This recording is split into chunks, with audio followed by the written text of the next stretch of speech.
Hello friends, again you are welcome to my channel Study with Aarti Gupta. Today again I am in front of you with a new video lecture, and this video is very important for the aspirant of UGC NET English Literature and other students who are going to prepare for any state exam or PhD exam of English Literature. And this video is related to Peter Carey and the novel is Oscar and Lucinda. This novel was published in 1988 and on the same year this novel won the Booker Prize for Literature, and on the next year in 1989 Peter Carey got the Miles Franklin Award for this novel. This novel was also shortlisted for the Best Booker Prize. तो without wasting the time आइए देखते हैं कि इस video में क्या है। And novel is too much interesting, आपको जरूर अच्छी लगेगी। एंड अच्छी लगने के अलावा ये नॉवेल एग्जाम के पॉइंट ऑफ व्यू से it is too much important. तो इस नॉवेल का जो मेन कैरेक्टर है वो है ऑस्कर हॉपकिंस, जो एक बहुत ही अच्छा इंसान है और एक बहुत ही इंटेलेक्चुअल पर्सन होता है। और इसके फादर यहाँ पे थियोफाइलस हॉपकिंस, जो कि एक बहुत ही रिजिड इंसान थे, और इन्होंने ऑस्कर हॉपकिंस की जो परवरिश की है वो बहुत ही स्ट्रिक्ट माहौल में की है। ये एक प्योर एंग्लिकन थे और जिसकी वजह से ये बिलीव करते थे कि जैसे मैं चर्च के रिचुअल्स में, उसके ट्रेडिशंस पे, उसकी ड्यूटीज पे बिलीव करता हूँ, वैसे ही मेरा बेटा भी बिलीव करे। एक बार ऑस्कर का अपने फादर से आर्गुमेंट हो जाता है क्योंकि वो आर्गुमेंट करता है कि वो चीज़ों में इतना ज़्यादा बिलीव नहीं करता है जितना कि ज़्यादा इनके फादर करते थे। तो इनके फादर को ऐसा लगता है कि शायद ये किसी डीमन के कंट्रोल में है और इस डीमन को इसके ऊपर से हटाना चाहिए। तो इनके फादर क्या करते हैं कि यहाँ पे ऑस्कर को हैंड ओवर कर देते हैं ह्यूज स्ट्रैटन को।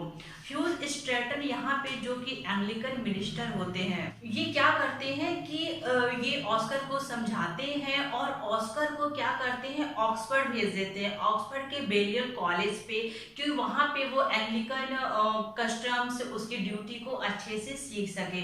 अब यहाँ पे ऑस्कर वहाँ चला जाता है, वहाँ पे उसकी फ्रेंडशिप हो जाती है इयान वार्डली फिश से, जो कि एक बहुत ही बड़ा गैम्बलर होता है, और इसके थ्रू ऑस्कर को भी यहाँ पे गैम्बलिंग की स्किल आ जाती है और ये बहुत ही ज़्यादा इंटरेस्ट लेने लगता है।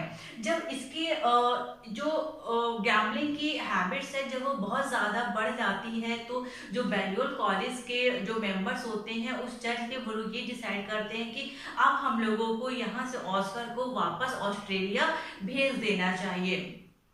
अब ऑस्कर अपने शिप से वापस जा रहा है ऑस्ट्रेलिया, तो उसको रास्ते में एक लड़की मिलती है जिसका नाम होता है लूसिंडा। यहाँ पे लूसिंडा एग्जैक्टली एक बहुत ही वेल्दी हेरेस होती है लंदन की। इसके फादर की डेथ हो गई थी बाय अ हॉर्स, और जब ये 17 इयर्स की थी तब इसकी मदर की डेथ हो जाती है। जब ये अपनी एज 18 इयर्स में आती है तो ये उस हेरिटेंस का, जो कि इसकी खुद की प्रॉपर्टी होती है, तो उसकी ओनर ये खुद बन जाती है।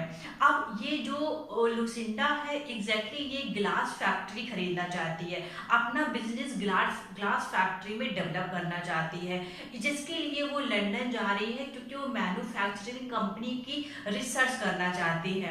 अब ये दोनों लोग एक शिप में मिलते हैं, ऑस्कर एंड लुसिंडा।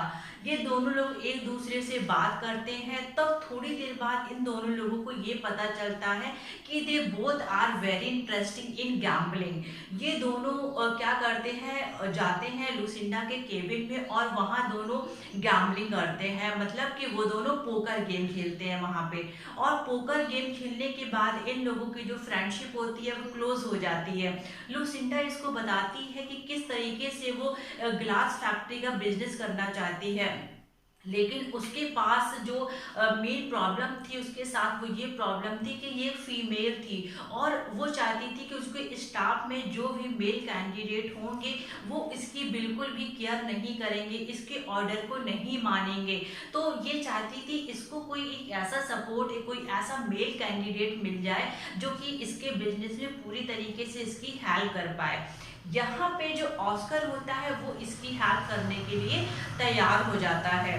अब यहाँ पे इनकी फ्रेंडशिप बहुत क्लोज होती जा रही है। एक दिन ऐसा लगता है ऑस्कर को कि शायद जो मेरी फीलिंग्स लुसिंडा के लिए है वो फीलिंग्स लुसिंडा की मेरे लिए नहीं है। एग्जैक्टली वो किसी और को ही पसंद करती है। और वो किसको पसंद करती है यहाँ पे? रेवरेंड डेनिस हैसिड को। लेकिन एग्जैक्टली ऐसा कुछ भी नहीं होता है। इसका डेनिस हैसिड की तरफ इंटरेस्ट सिर्फ इसलिए होता है क्योंकि यहाँ पे डेनिस का जो ग्लास प्रॉपर्टी में बहुत ही ज्यादा इंटरेस्ट होता है और वो इसका एक्सपर्ट होता है। इस वजह से यहाँ पे लुसिंडा यहाँ पे डेनिस हैसिड को पसंद करती है क्योंकि वो अपने बिजनेस को ग्रो करना चाहती थी। अब यहाँ पे ऑस्कर इसकी हेल्प करने के लिए पूरी तरीके से तैयार हो जाता है कि ठीक है, मैं तुम्हारी हेल्प करूंगा। एक दिन यहाँ पे ऑस्कर और लुसिंडा बात कर रहे होते हैं और जब ये लोग सिडनी हार्बर पहुंचते हैं तो लोग वहां के ये एज्यूम करने लगते हैं कि शायद ऑस्कर यहाँ पे लुसिंडा का हस्बैंड होगा। जब लुसिंडा यहाँ पे आती है लंदन तो अपने आप को उस सिटी में एडजस्ट करने की कोशिश कर रही है। उसके बाद वो सिडनी में भी यही करती है, सोचती कि शायद मुझे कोई अच्छा हस्बैंड मिल जाए और उस लाइफ में मैं पूरी तरीके से एडजस्ट हो पाऊँ। लेकिन वहाँ उसको लगता है कि जो सिडनी की लाइफ है वो तो और भी ज्यादा बोरिंग होती है। वो और ना तो सिडनी में एडजस्ट कर पाती है और ना ही वो लंदन में एडजस्ट कर पाती है।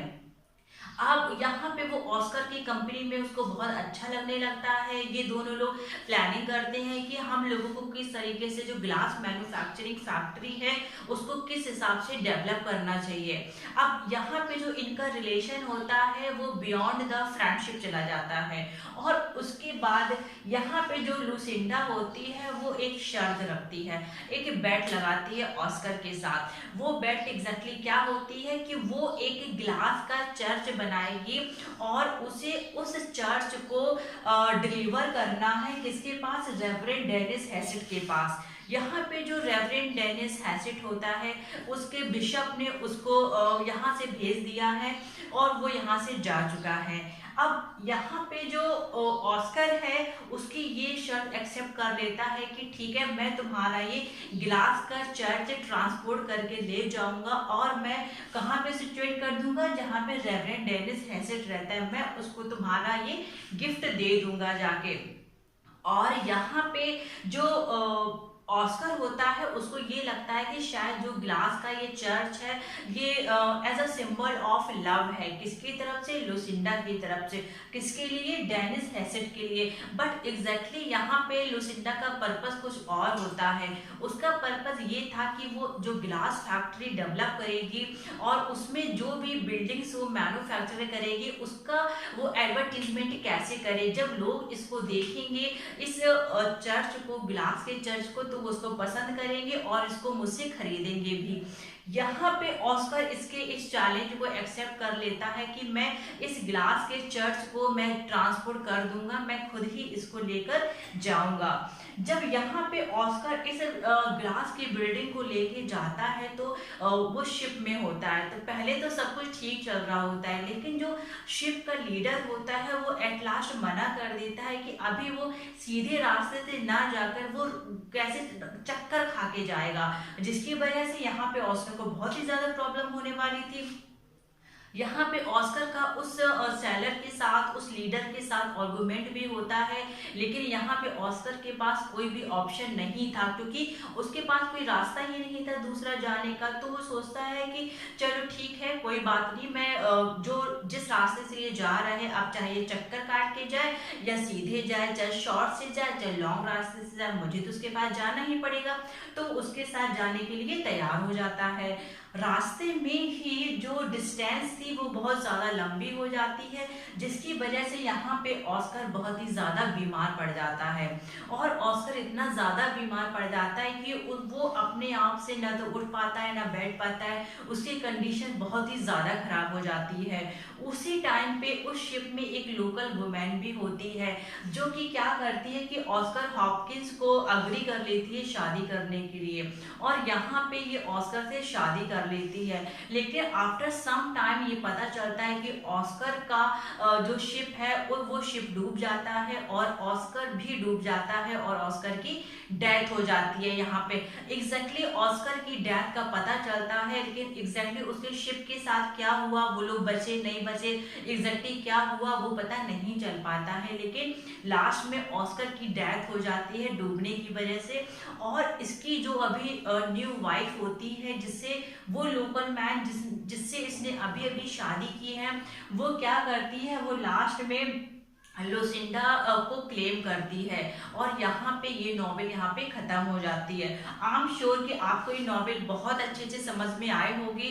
और फिर भी अगर आपको कोई डाउट है तो you can put your comment in the comment section below. अगर आप कमेंट करेंगे, लाइक करेंगे, तो इससे मुझे ये समझ आएगा कि एग्जैक्टली आपको ये वीडियोस कैसे लग रहे हैं, आपके ये वीडियो से हेल्प कर भी रहे हैं नहीं कर रहे हैं। But I am 100% sure these videos, my all videos will help you a lot, because all these topics are related to UGC NET English literature. So I will meet you soon with a new video lecture. तब तक के लिए safe रहिए, पढ़ाई करते रहिए। Thank you so much.